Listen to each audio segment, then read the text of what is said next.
আজ আমি আপনাদেরকে নতুন ভর্তা করে দেখাবো। প্রথমে শুকনো খোলায় রসুন দিয়ে দিলাম, কালো জিরে দিয়ে দিলাম। রসুন আর কালো জিরে হালকা একটু ভেজে নিব। শুকনো মরিচ ও কাঁচা মরিচ দিয়ে দিলাম, পেঁয়াজ কুচি দিয়ে দিলাম। সব কিছু ভালোভাবে ভেজে নেব। শুকনো খোলায় চীনাবাদাম দিয়ে দিলাম। এখন সব কিছু ভালোভাবে আর একটু ভেজে নেব। এখন সব কিছু ভালোভাবে ভেজে নিয়েছি, এখন উঠিয়ে নেব। শিলপাটা সব কিছু উঠিয়ে নিয়েছি।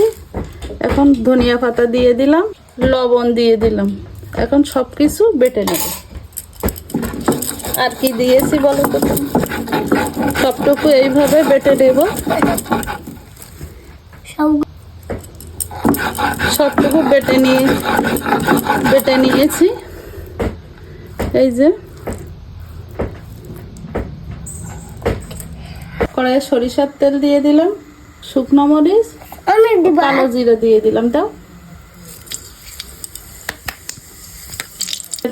এখন বেটে রাখা সবকিছু দিয়ে দিলাম।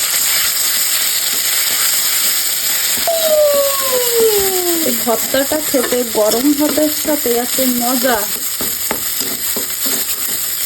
না খেলে বুঝতেই পারবেন না। আমি বুঝতে পারবো। বুঝতে পারবে? সেই স্বাদ বাবা। সেই স্বাদ না? হ্যাঁ, সেই স্বাদ হবে। মজা, টেস্টি, দারুন। লঙ্কা, ঝালমরিচ, টমেটো। এই তো ভর্তাটা রেডি হয়ে গেছে। এখন উঠিয়ে নেব। চলো। আমি তো চুলাটা অফ করবো। অফ করে দাও। এই তো রেডি হয়ে গেছে আমি তো করি। ভর্তাটা। এখন উঠিয়ে নেব। হয়েছে? Like, comment, share. ভর্তাটা নামিয়ে নিয়েছি। কেমন হয়েছে?